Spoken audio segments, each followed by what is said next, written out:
Welcome back to the news, everyone. Today, it is a little bit spicy. Blizzard have gotten some people worked up this week with some of the planned changes to the game. You could very much say that history is repeating itself, but there is actually quite a lot of good stuff nested in, especially towards the back of the show. Okay, time to start the intro and just start talking about it. Timewalking then, and honestly, this is kind of mixed news. So, if you've been availing of a certain trick, if you've been a bit naughty, power leveling characters every time timewalking comes up, I've got bad news for you. But if you want timewalking to be something more than just holding the W key through all dungeons with no effort, then this might be good news. So, with BFA timewalking coming in 11.1.7, they are taking the opportunity to scale up the difficulty, also that you can play a, quote, more authentic experience and perhaps, practice actually playing your class. So to make all this happen, Blizzard have increased health pools across all the timewalking dungeons, especially boss health. And they're also fixing how low gear scales, so that lobies will be tankier, but geared characters will be a bit more squishy. And most likely here, and one of the main targets, will be nuking twinks from orbit. No idea if the nerfs will hit the otters and the bears, but anyway, basically, item level scaling is going to account for your enchants, your gems, and all things like that. And if you're a bit out of the loop here, so to catch you up, there was a strategy of taking XP-locked level 11 characters into timewalking. It was quite crazy. People usually did it with a Fury Warrior, and it would lead to just one-shotting the dungeon at full speed. It was crazy, and it was all made possible by gems and lifesteal enchants being way too strong. Now, what this led to was extreme leveling speeds and insanely fast weekly clears to get your raid gearbox, which was all pretty good.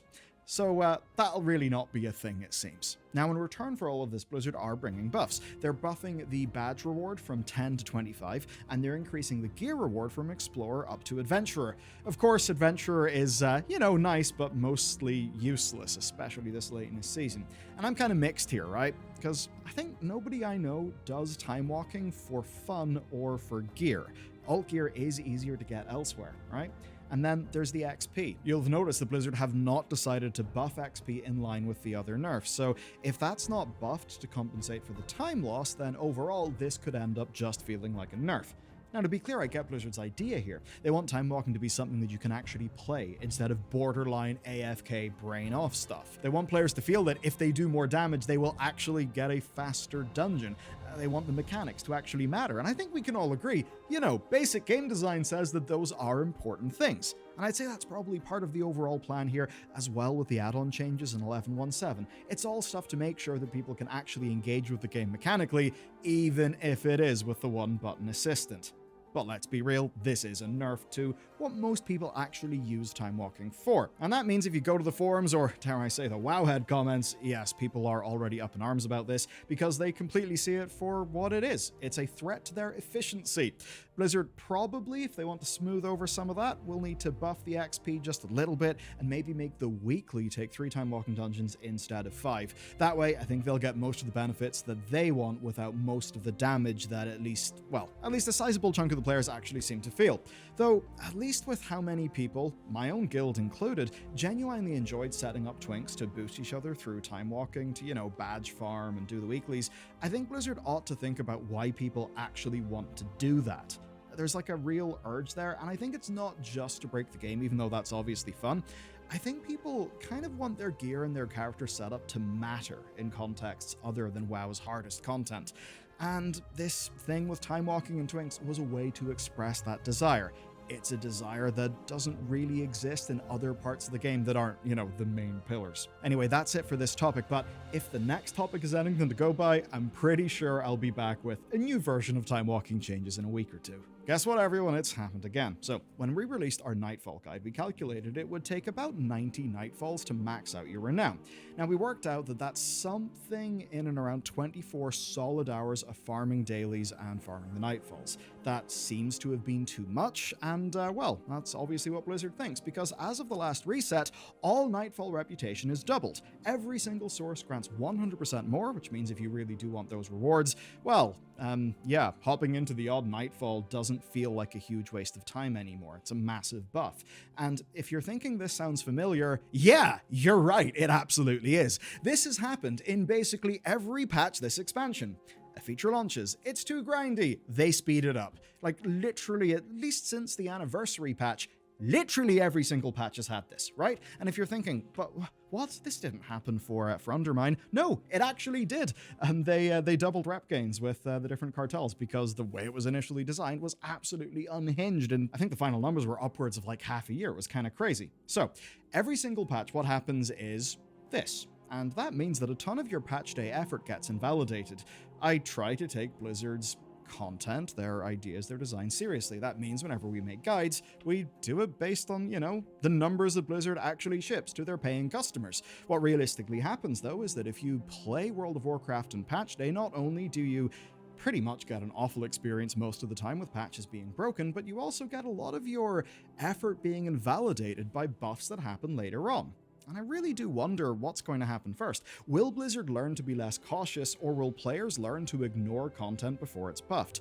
Honestly, I think it's absolutely the latter, at least if the state of player apathy that I'm sensing around these things is anything to go by. Now, there's another nice upshot to this, at least. The weapons and the shields are now all on the vendor to buy instead of only appearing as random drops, so that will let you finish off your transmog.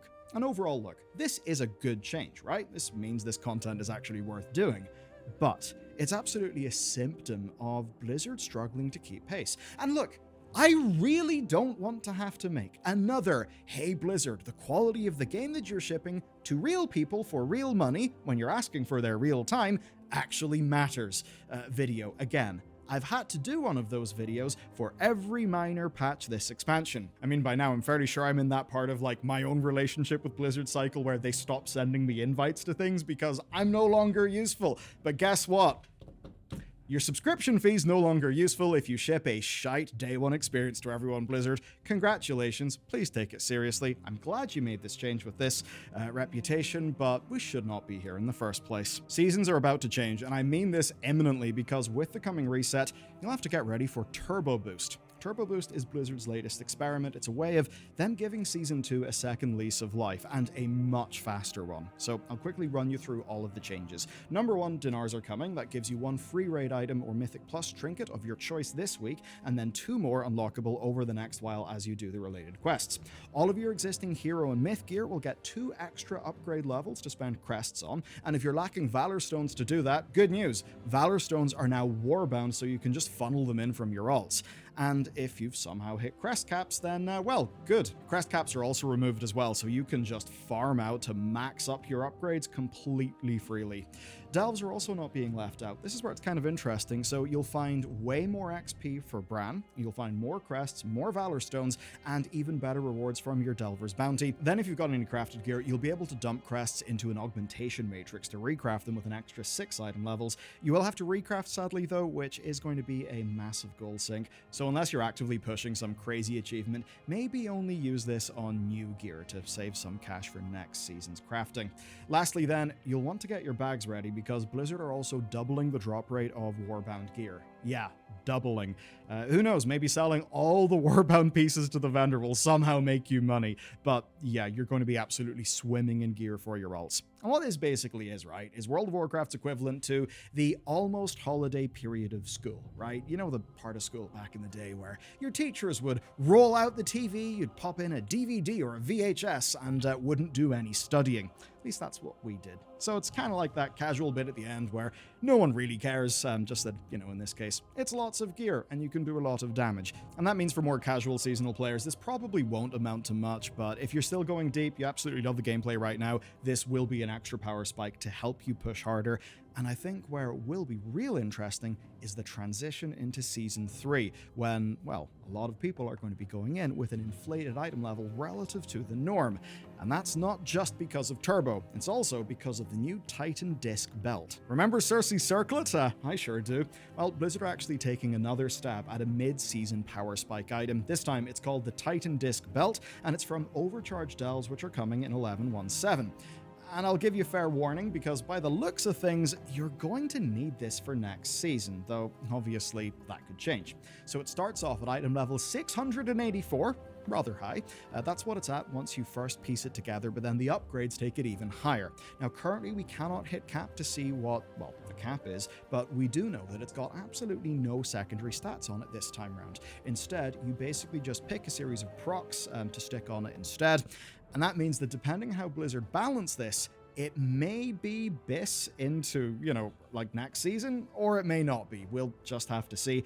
I would say hopefully this is a fun power spike now, but it's not something you'll feel like you'll have to get early on in Season 3. Next, some pleasantly unambiguous news, because it's just good. So, Blizzard are actually sticking to their word with the Cooldown Manager. There are hot fixes already being pushed out, including this week, where Demon Hunters and Guardian Druids have got some minor but useful updates to how the Cooldown Manager tracks their stuff. Overall, this is a small part of the work that Blizzard has actually got to do here, but that it's actually happening and hitting the game is a solid confirmation that they've got people working in this, which is extremely good. I think a lot of people thought it could be a little bit of the classic Blizzard fire and forget, but between this and the other things they're doing, like the rotation, the one button thing, the rotation assist, it seems they're actually taking this shit properly seriously, which is good. So props to Blizzard on that one, and before we go, here's what's going on in World of Warcraft this week. So, we just hit our 6th spark last week, so there's going to be another half spark up for grabs this reset. You'll have a 6th Catalyst charge that lets you get another bit of the tier set appearance, or just, transmute an upgrade that's been left in your bags. In terms of events, it's rolling over to Classic Timewalking, which you may want to make use of to power level some alts before the changes come and slow it down in patch 11.1.7. But there you go, that's it for the Warcraft news. I mean, some of the Warcraft news.